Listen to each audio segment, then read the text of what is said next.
Hello students, good morning. In this last unit, we are discussing about the regulatory framework for financial services. We already discussed various regulatory authorities. We discussed about the RBI, SEBI, FDI, then credit rating, portfolio management, mutual funds, merchant banking, etc. So in this units, the second last part is the role of FEMA. FEMA, F-E-M-A.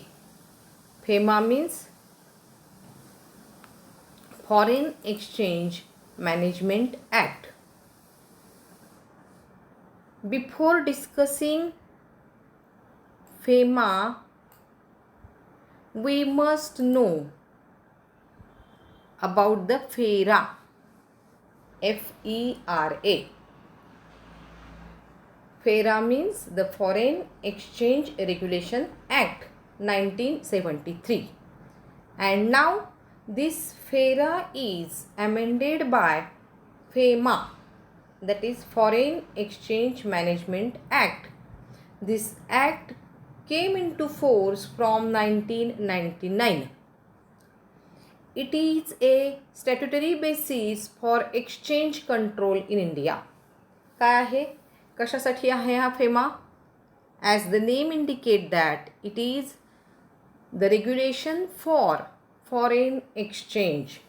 Foreign एक्सचेंजचं management करण्यासाठी हा act आलेला आहे. आणि हा act येण्यापूर्वी फेरा, foreign exchange regulation act 1973 हा होता. आणि हाच ॲमेंडेड होऊन काय आला? फेमा आलेला आहे, foreign exchange management act. Okay, so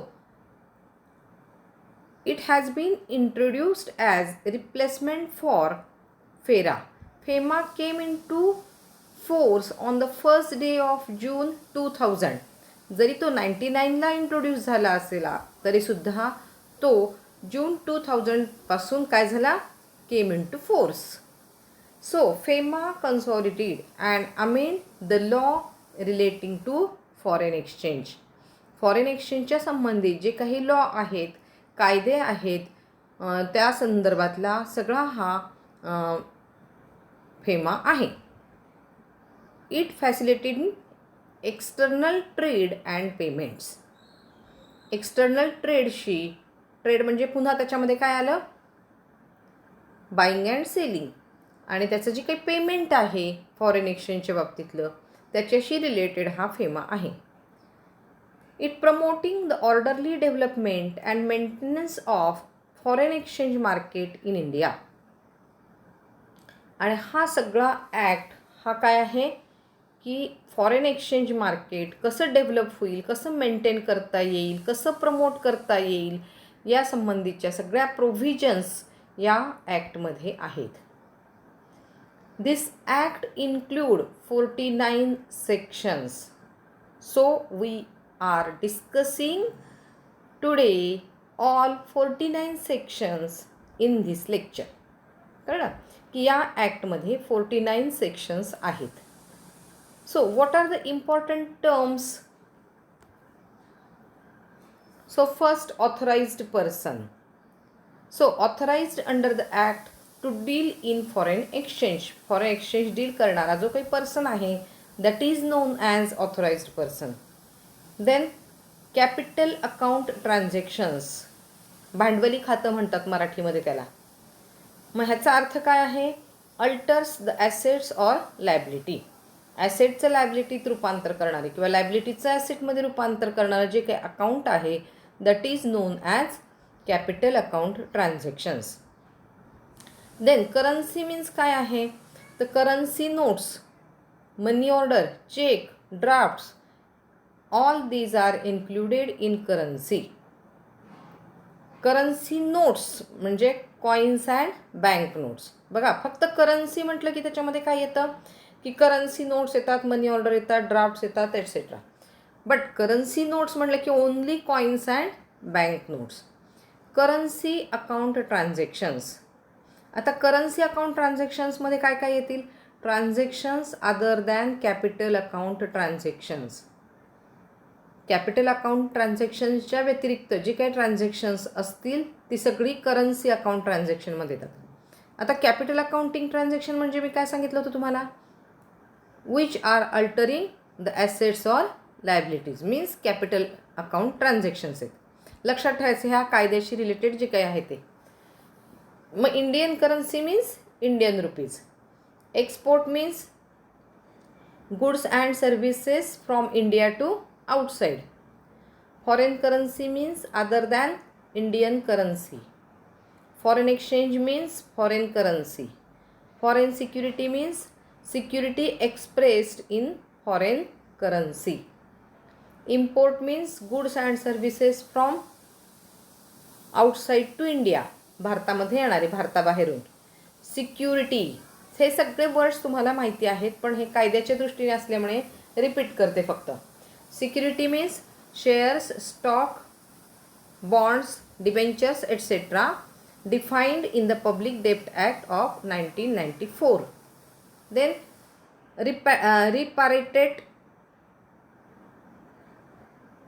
to India means realized foreign exchange to India.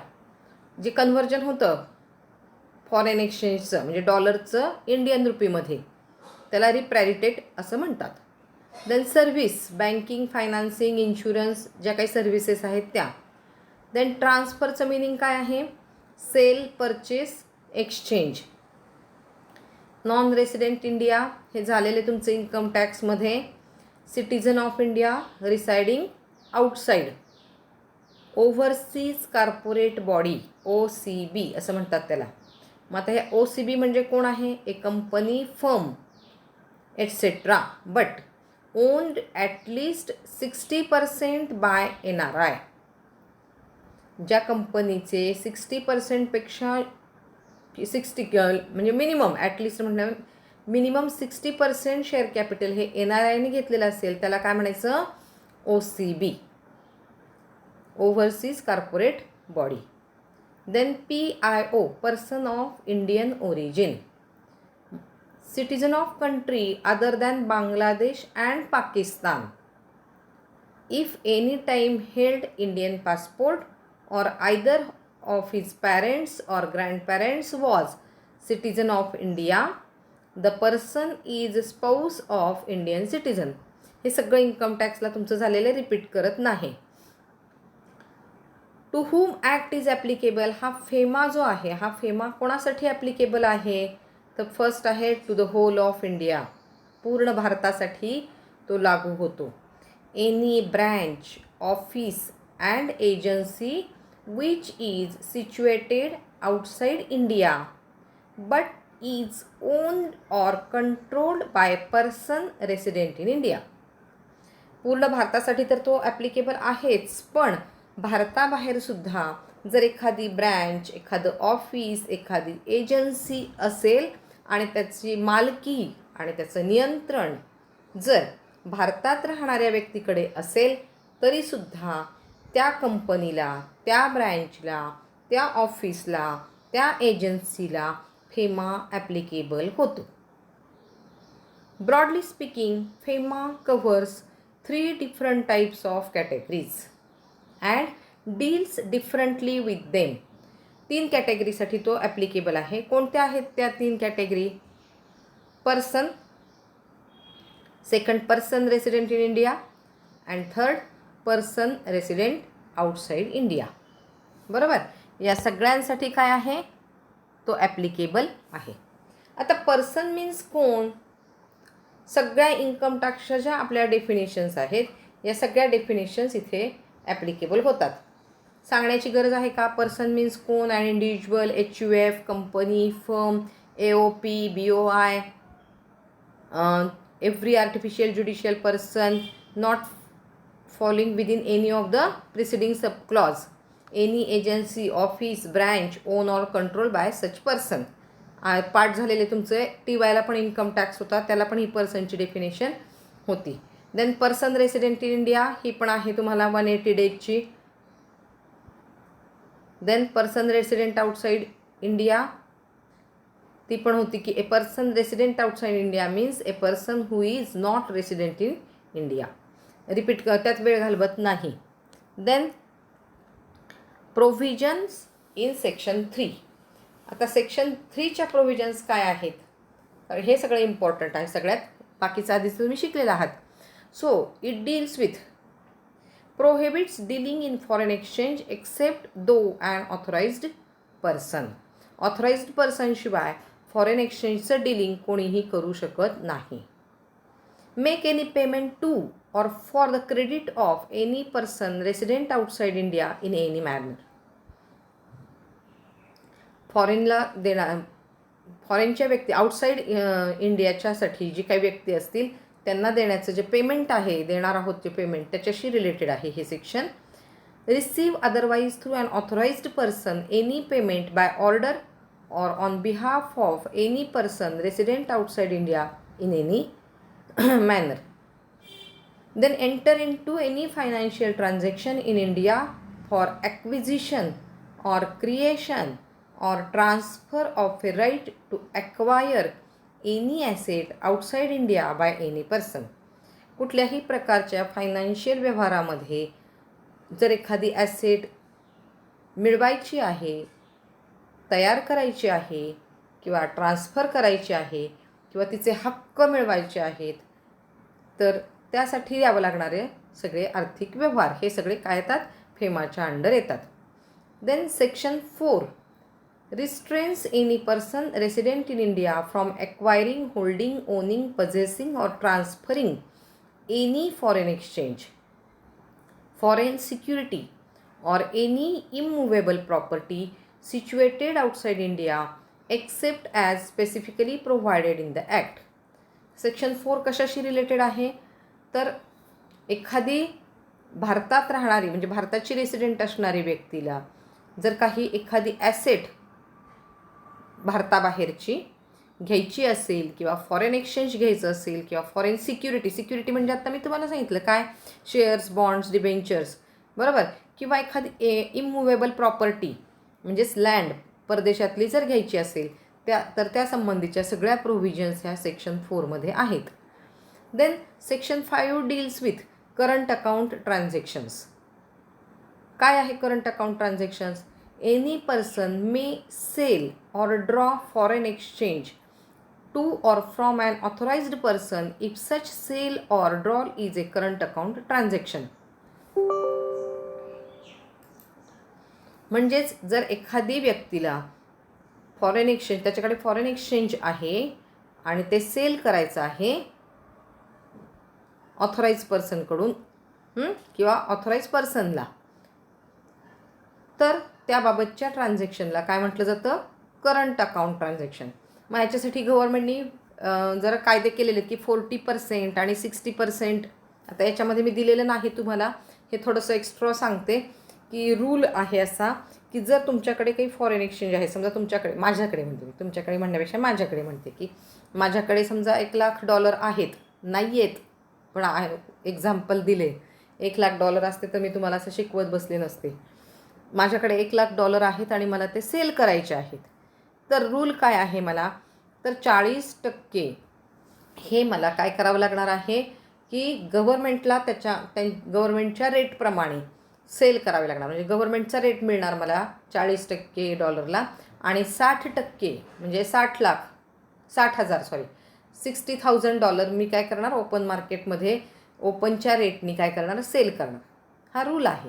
तर हे थोडंसं तुम्ही जरा एक्स्ट्रा वाचलं की तुमच्या लक्षात येईल. इथे मी नोट्समध्ये तुम्हाला ते दिलेलं नाही, ते करंट अकाउंट ट्रान्झॅक्शनच्या संदर्भात आहे. Then section 6 is related with capital account transaction. मग हे काय आहे, this section allows a person to draw or sell foreign exchange from to an authorise person for a capital account transaction. आता capital account म्हणजे काय ते आपण पाहिलं होतं की काय आहे की ॲसेट्स कन्व्हर्टेड इंटू लायबिलिटीज और लायबिलिटी कन्व्हर्टेड इंटू ॲसेट्स. आपली जी फॉरेनमध्ये असणारी एखादी ॲसेट किंवा लायबिलिटी आपल्याला जर कन्व्हर्ट करायची असेल, चेंज करायची असेल, सेल करायची असेल, ट्रान्सफर करायची असेल, तर त्या संदर्भातल्या सगळ्या प्रोव्हिजन्स ह्या सेक्शन 6मध्ये आहेत. Then what are the transactions regulated by exchange control.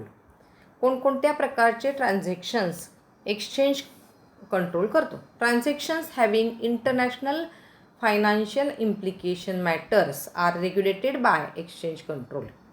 सगळं फॉरेनशी रिलेटेड आहे. फेमा नावच आहे त्याचं, फॉरेन एक्सचेंज. त्यामुळं purchase and sale of and other dealings in foreign exchange and maintenance of balances at foreign centres. Balance maintain करणं foreign एक्सचेंजचा हा मेन उद्देश आहे. Then procedure for realisation of proceeds of export. आपल्याला जर export करायचा असेल तर त्या संदर्भातली जी काही प्रोसिजर असेल त्याचे सगळे मेंटेनन्स करणं, रिअलायझेशन करणं. Then payments to non residents or to their accounts in India. आपण एक्सपोर्ट केल्यानंतर आपल्याला काय करावं लागणार आहे, किंवा आपण इम्पोर्ट केल्यानंतर, इम्पोर्टच म्हणते मी, एक्सपोर्ट केल्यानंतर पैसे मिळणार आहेत आपल्याला. इम्पोर्ट जर केलं तर आपल्याला पेमेंट द्यावं लागणार आहे आणि त्या संदर्भातलं सगळं अकाउंट मेंटेन करणं, त्याचं रेग्युलेशन करणं हे हा ॲक्टद्वारे केलं जातं. Then transfer of securities between resident and non resident and acquisition and holding of foreign securities. आपल्याला शेअर्स ट्रान्सफर करायचे असतील, काही डिबेंचर्स ट्रान्सफर करायचे असतील, किंवा फॉरेनच्या लोकांनी आपल्याला जर काही शेअर्स ट्रान्सफर करणार असतील तर त्या संदर्भातल्या सगळ्या काय करायचं आहे की प्रोव्हिजन्स आणि सिक्युरिटी ट्रान्सफर करण्यासंबंधातले कागदपत्र, डॉक्युमेंट्स, हे काम सगळं फेमा बघतं. Foreign travel with exchange. आपल्याला फॉरेनला जर जायचं असेल तर त्या संदर्भातले जे काही आहे, आपल्याला जे एक्सचेंज लागणार आहे, आपल्याला आपले रुपीज कन्व्हर्ट करून पाहिजे असतील तर त्याचं रेग्युलेशन करणं हे सुद्धा काय आहे, फेमाचं काम आहे. Then export and import of currency, cheques, drafts, travellers cheques and other financial instrument, securities etcetera. Then activities in India of branches of foreign firms and companies and foreign nationals. भारतामध्ये सुद्धा काय आहे की काही विदेशातल्या कंपन्या आहेत आणि मग त्यांच्या सगळ्या ॲक्टिव्हिटीज काय कराव्या लागतात, आपल्याला रेग्युलेट कराव्या लागतात, कंट्रोल कराव्या लागतात. देन फॉरेन डायरेक्ट इन्व्हेस्टमेंट झाला आहे आपला टॉपिक, FDI. त्याचं जे काही and portfolio investment in India including investment bye non resident Indian nationals, persons of Indian origin and corporate bodies प्रिडॉमिनेंटली own by such persons. आणि मग हे FDI जे आहे त्यांचं जे काही पोर्टफोलिओ आहे, पोर्टफोलिओ मॅनेजमेंट पण मी तुम्हाला शिकवलेलं आहे, रिपीट करणार नाही. आणि मग ह्या सगळ्याची काय करायचं आहे, मेंटेनन्स आणि regulations. Then appointment of non residents and foreign nationals and foreign companies as agents in India. त्यांचे एजंट जे आहेत त्यांची भारतामध्ये नेमणूक करत असताना त्यांच्यासाठीच्या काही अटी, नियम, रूल्स, रेग्युलेशन्स डिसाईड करणं. Setting up of joint ventures and subsidiaries outside India by Indian companies. भारताबाहेर ज्या आपल्या भारतातल्या कंपन्या आहेत त्यांच्याबरोबर काही बाहेरच्या कंपन्यांबरोबर जॉईंट व्हेंचर करायचं असेल, काही सबसिडरीज क्रिएट करायच्या असतील किंवा एस्टॅब्लिश करायच्या असतील तर त्या संदर्भातल्या सगळ्या सेटिंग करायचं. Then acquisition, holding and disposal of immovable property in India by foreign nationals and foreign companies. फॉरेनच्या व्यक्तींनी किंवा कंपन्यांनी काही आपल्याकडे लँड घेतलेली असेल, काही लँडच इमूवेबल प्रॉपर्टीमध्ये तेच येतं. त्याचं ॲक्विजिशन, होल्डिंग, डिस्पोजल, बरोबर, ती मिळवणं, ती विकणं, ती होल्ड करून ठेवणं, हे सगळं ह्या ॲक्टद्वारे पाहिलं जातं, म्हणजे या ॲक्ट अंडर येतं. Then acquisition, holding and disposal of immovable property outside India by Indian national resident in India. भारतातील लोकांनी भारताबाहेर काही जमिनी घेतल्या असतील तर त्याचं पण काय आहे, ॲक्विजिशन, होल्डिंग, डिस्पोजेबल, हे सगळं या ॲक्टखाली येतं. Then section 7. Section 7 deals with export of goods and services. So every exporter is required to furnish to the RBI or any other authority a declaration etc. regarding full export value. जर काही services आपण provide करत असू, export आपण services export करत असू, तर आपल्याला RBIला किंवा काही RBIच्या समकक्ष ज्या काही ऑथॉरिटी आहेत त्यांना डिक्लरेशन आपल्याला द्यावं लागतं आणि त्या संदर्भातल्या सगळ्या प्रोव्हिजन ह्या सेक्शन 7मध्ये येतात. Then section 8 and 9, cast and responsibility on the persons resident in India who have any amount of foreign exchange due or accrued in the favor to get same realized and repatriated to India within the specific period and the manner specified by RBI. एखाद्या व्यक्तीकडे foreign exchange असेल आणि त्याला foreign exchange जर काय करायचं आहे, एक फॉरेन करन्सी आहे आणि ते एक्सचेंज करायची आहे, तर ती किती पिरियडमध्ये त्याने ती कन्व्हर्ट केली पाहिजे, किती पिरियडमध्ये ती एक्सचेंज केली पाहिजे, त्या संदर्भातल्या सगळ्या प्रोव्हिजन्स ह्या सेक्शन 8 and 9मध्ये येतात. Then section 10 and 12 deals with the duties and responsibilities of authorised persons, authorised dealers, money changers, offshore banking unit or any other person for the time being authorised to deal in foreign exchange or foreign securities. मग हे जे काही authorised person आहेत यांच्या ड्युटीजच्या संदर्भात section 10 and 12 आहे. Okay, आता काय ड्युटीज असू शकतात, ऑथराइज्ड पर्सनची ड्युटी काय असू शकतात? एक्झाम्पल सांगते. To comply with RBI direction, RBI वेळोवेळी ज्या काही सूचना देईल, डायरेक्शन करेल त्याप्रमाणे कंप्लायन्स करणे. Not to engage in an authorised transactions, unauthorised ट्रान्झॅक्शनला कुठल्याही प्रकारे फेस न करणे किंवा त्यांना आपण मेंटेन नाही करायचं, त्यांना एंगेज नाही करायचं. Then ensure compliance of FEMA provisions and to produce books and accounts. आता ह्या ऑथराइज पर्सनच्या पॉवर्स काय असू शकतील? To deals in transfer to any foreign exchange, receive payments by order, to open NRO, NRE, FCNR, NRR, NRSR accounts. हे वेगवेगळ्या प्रकारचे accounts open करणे. To sell or purchase foreign exchange for current account transactions आणि capital account transactions. Okay, आता फेमाच्या संदर्भात RBIच्या काय पॉवर्स आहेत? तो verify the correctness of any statements, information or particular. ह्या ऑथराइज पर्सनने जे काही स्टेटमेंट्स आपल्याला पाठवलेले असतील ते व्हेरीफाय करणं हे RBIची पॉवर आहे, व्हेरीफाय करू शकतो. Obtaining information which such authorise person has failed to furnish. आणि समजा एखाद्या व्यक्तीने ही इन्फॉर्मेशन दिली नाही तर ती इन्फॉर्मेशन मिळवण्याची पॉवर RBIकडे असते. Then securing compliance with the provision of the act. आता सेक्शन 13 काय आहे? Section 13, any contravention under a FEMA may invite the following kinds of penalties. आता section 13 is related with the penalties. जर आपण काही कंप्लायन्स केला नाही तर काय पेनल्टी होऊ शकते? If the amount against which offence is quantities then penalty will be thrice the sum involved in contravention. एखादा आपला मतभेद झालेला, एखादा वाद झालेला आहे आणि जर आपल्याला पेनल्टी बसली तर त्या अमाऊंटच्या तिप्पट पेनल्टी आपल्याला भरावी लागते. Where the amount cannot be quantified, the penalty may be imposed up to 2 lakhs rupees. आणि समजा त्याचं व्हॅल्युएशन करणं शक्य नसेल त्या क्वांटिटीचं तर आपल्याला 2 लाख रुपये पेनल्टी भरावी. सॉरी.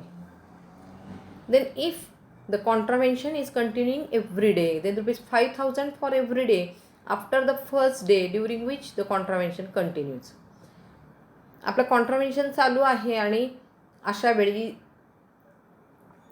ते अजून चालूच राहिलेलं आहे तर प्रत्येक दिवशी ₹5,000 आपल्याला फाईन भरावा, पेनल्टी भरावी लागते.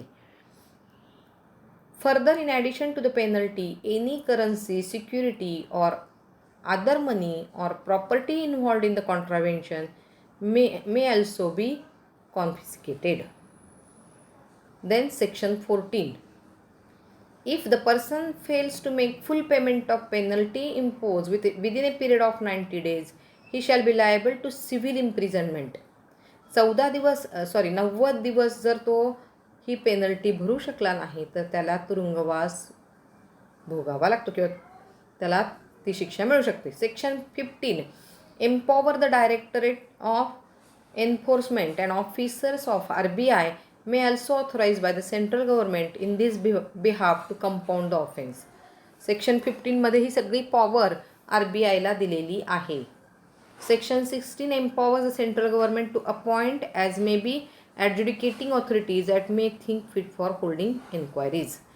आणि सेक्शन 16 नुसार जर या फेमा ॲक्टला असं वाटलं तर ते काय करू शकतात, ॲडज्युडिकेटिंग ऑथॉरिटीज अपॉइंट करू शकतात.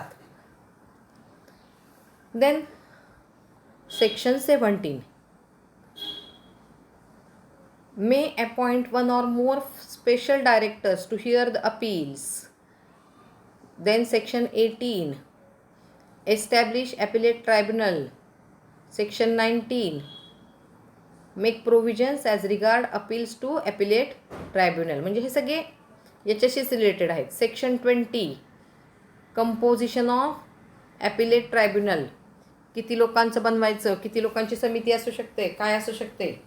Section 21 qualification for appointment of chairperson member and special director. Section 22 terms of office. Section 23 terms and conditions of services. Section 24 vacancies.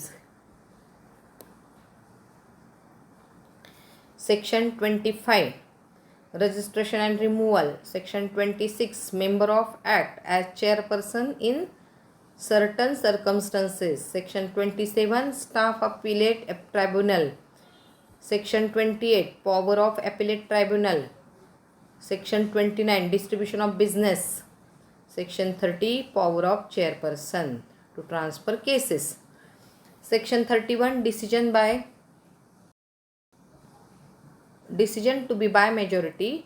Section 32 right to appellate to take assistance of legal practitioner or CA and of government to appoint presenting officer.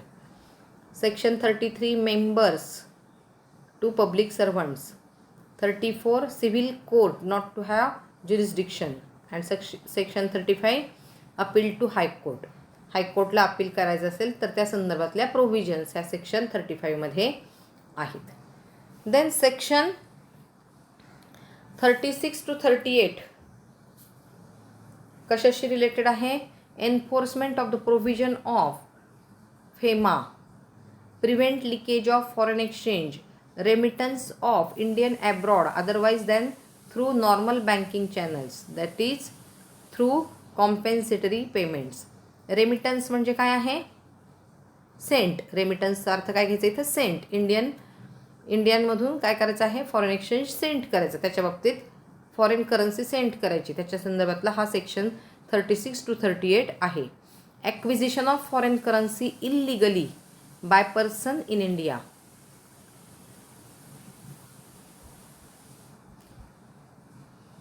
Illegal acquisition of foreign exchange through hawala. काय आहे ते हवाला वाचा आता तुम्ही नेटवरती, तुम्हाला कळेल. सगळ्याच गोष्टी मी तुम्हाला सांगणार नाही. फॉरेन एक्सचेंज जर आपण फॉरेन करन्सी आपण हवाला थ्रू घेतली तर काय त्याचे परिणाम होतात, तुम्हाला कोणकोणत्या कायदेशीर बाबींना तोंड द्यावं लागतं हे तुम्हाला कळेल. ओके. देन आता याच्यामध्ये काही केसेस मी थोड्याशा तुम्हाला टाकल्यात की जेणेकरून तुम्हाला कळेल. Electronic corporation India limited to tie up with international companies for local manufacture of computers. To increase the local content to point of self-sustenance. Tie-up between ECIL and IBM. Import of computers was carefully regulated depending on ECIL's production capacity and the entry of local private sector was controlled. And the implementation of FERA led to exit of IBM from India. तुम्हाला आठवते का IBM नावाची company होती ती, वाचली का कुठे, ऐकली आहे का तुम्ही?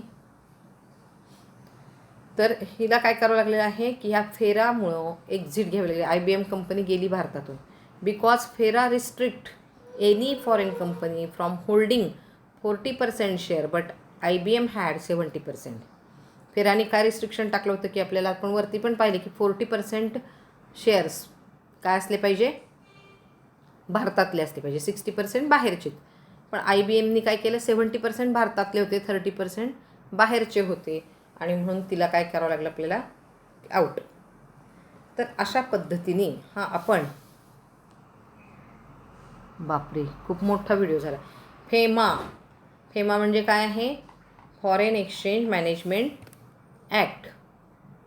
हा काय आहे, फेराच्या ऐवजी आलेला आहे आणि जून 2000पासून तो इम्प्लिमेंट केला जात आहे. आणि जे काही तुम्हाला फॉरेन करन्सीबद्दल किंवा फॉरेन एक्सचेंजबद्दल जर काही क्वेरीज असतील किंवा काही डाऊट्स असतील तर तुम्ही काय करायचं आहे, हा ॲक्ट वाचायचा आहे. बऱ्यापैकी मी स्लाईड्स मध्ये सगळं कव्हर केलेलं आहे. पुन्हा पुन्हा वाचा, ऐका. आणि आपल्या सिलेबसचा आता एकच पार्ट राहिलेला आहे, तो पुढच्या आठवड्यात होईल आणि मग आपली परीक्षा होईल. Okay, bye bye.